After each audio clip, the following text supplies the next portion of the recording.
मैया ने भगवान का कान पकड़ लिया। बोलो कन्हैया माखन किसने खाया है? मैया से भगवान बोले मत मारो, मारी मत मैया चूक भई, अब माखन कभी न खाऊंगा। और तू जहाँ कहेगी हे मैया बछड़ों को घास खिलाऊंगा। मत मारो, गलती हो गई, अब माखन कभी नहीं खाऊंगा। मैया ने कहा पहली गलती माफ करने का मतलब है दूसरी गलती करने का मौका देना। अगर पहली गलती पर अगर बालक को डांट दिया जाए तो बालक दूसरी गलती नहीं करेगा।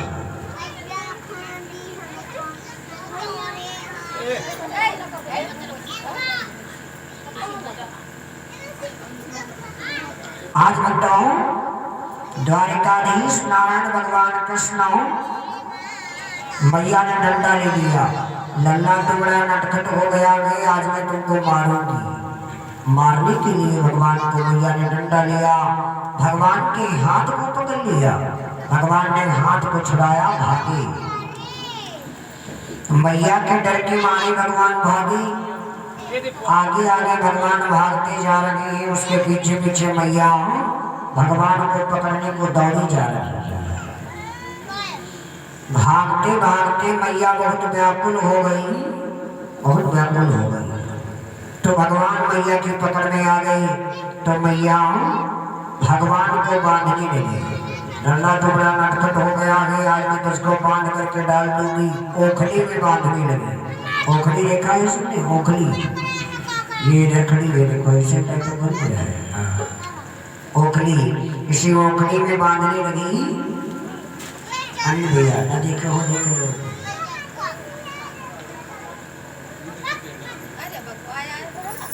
मैया सोना भगवान को बांधने लगी ओखली में। लेकिन क्या भगवान किसी के बंधन में आने वाले? भगवान अगर बंधन में आने वाले हैं तो केवल प्रेम के बंधन में। अगर भगवान को कोई बांध सकता है तो भगवान का भक्त भी बांध सकता है। भगवान अगर बंधन में आने वाले हैं तो प्रेम के बंधन में। मैया बांधने लगी भगवान को, लेकिन जब गांठ लगाने का नंबर आता है तो 2 अंगुल रस्सी कम पड़ जाती है। दूसरी रस्सी जोड़ दी मैया ने, तीसरी रस्सी जोड़ दी। हे लल्ला, तू माखन खा के कितना मोटा हो गया है। मैं कितनी रस्सियां जोड़ती जा रही हूँ लेकिन तू बंधन में नहीं आ रहा। लेकिन मैया को ये पता नहीं है कि मैया बांध रही है और रस्सी प्रेम की नहीं है। यशोदा बांधन लागी कान्हा का वखरिया मां, प्रेम की रसरिया। यशोदा बांधन लागी कान्हा का वखरिया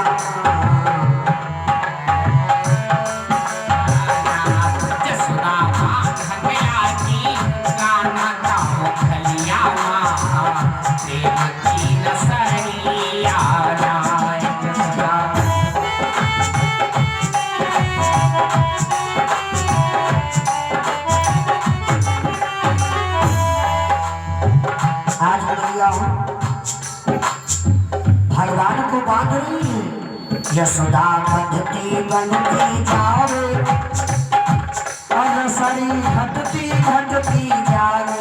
यशोदा बंधती बंधती जावे, रसरी घटती घटती जावे। यशोदा बंधती बंधती जावे, रसरी घटती घटती जावे।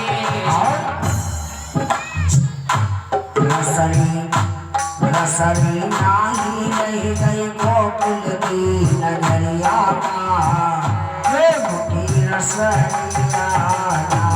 यशोदा बांधन लागी कान्हा का वखरिया मां, प्रेम की रसरिया।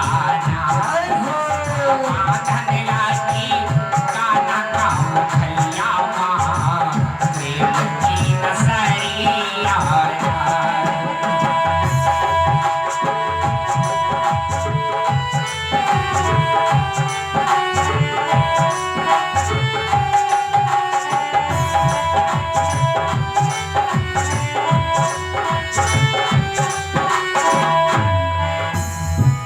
आज तीनों लोगों को रचने वाले नारायण को, हमको आपको बांधने वाले भगवान को मैया बांध रही है। चाहे जहां हमको आपको खेल के खिलौने में खिलाने वाले नारायण को स्वयं मैया बांध रही है। जो है तीनों लोक रचिया उनको बांधे यशोदा मैया। जो है तीनों लोक रचैया उनको बांधे यशोदा मैया। जो है तीनों लोक रचैया उनको बांधे यशोदा मैया। लाही कांठी लागी पूरी हुई रसरिया मोकी रसरिया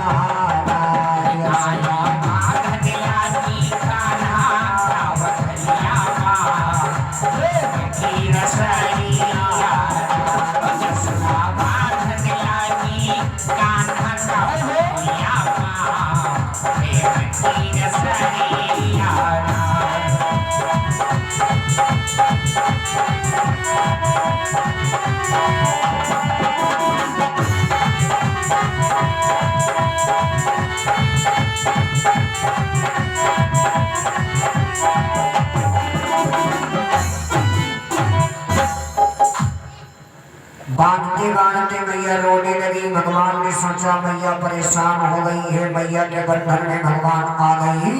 मैया ने भगवान को बांध करके डाल दिया, आंगने में काम काज करने लगी। ओखली को लेकर भगवान घुटनों के बल चल पड़े। आगे आगे ओखली जा रही है, पीछे पीछे भगवान जा रहे हैं। ओखली को लेकर भगवान अपने घर के बाहर निकल आए। भगवान के गेट पर, नंद बाबा के गेट पर दो पेड़ लगे थे, यमला अर्जुन के। यमला और अर्जुन के दोनों पेड़ बराबर थे। दोनों पेड़ों के बीच से भगवान निकल गए। ओखली पीछे से अटक गई। भगवान ने थोड़ा जोर लगाया, ओखली फिर भी नहीं निकली। भगवान ने कहीं और जोर लगाया, ओखली फिर भी नहीं निकली। भगवान ने जब ज्यादा जोर लगाया, दोनों पेड़ जमीन पर गिर पड़े और दोनों पेड़ों से दो आदमी प्रकट हो गए। भगवान के चरणों में गिरकर विनय करने लगे, कृष्णाय वासुदेवाय देवकी नंदनाय च नंद गोप कुमाराय गोविंदाय नमो नमः।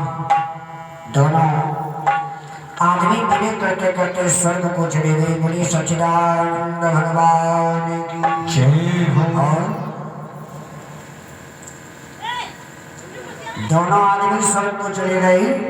परीक्षित जी ने सवाल कर दिया, ये दोनों आदमी कौन थे जो पेड़ों से प्रकट हो गए? ये देवराज इंद्र के पुत्र थे। एक का नाम था नलगोबर और दूसरे का नाम था मणिग्रीव। देवर्षि नारद के श्राप से वृक्ष बन गए थे। एक बार ये दोनों अपनी पत्नियों के साथ में जल में नग्न होकर के जल क्रीड़ा कर रहे थे। तब तक देवर्षि नारद निकल पड़े। सारे लोगों ने अपने अपने कपड़े पहन लिए, लेकिन देवर्षि नारद के सामने नग्न अवस्था में खड़े रहे। तो देवर्षि नारद ने श्राप दे दिया, एक संत के सामने नग्न खड़े हो, जड़ की भांति तो पृथ्वी पर जाओ, जड़ बन जाओ। चरणों में गिर गए, उद्धार कैसे होगा? जब भगवान आएंगे, ओखली में बांधी जाएंगे, तब उद्धार होगा।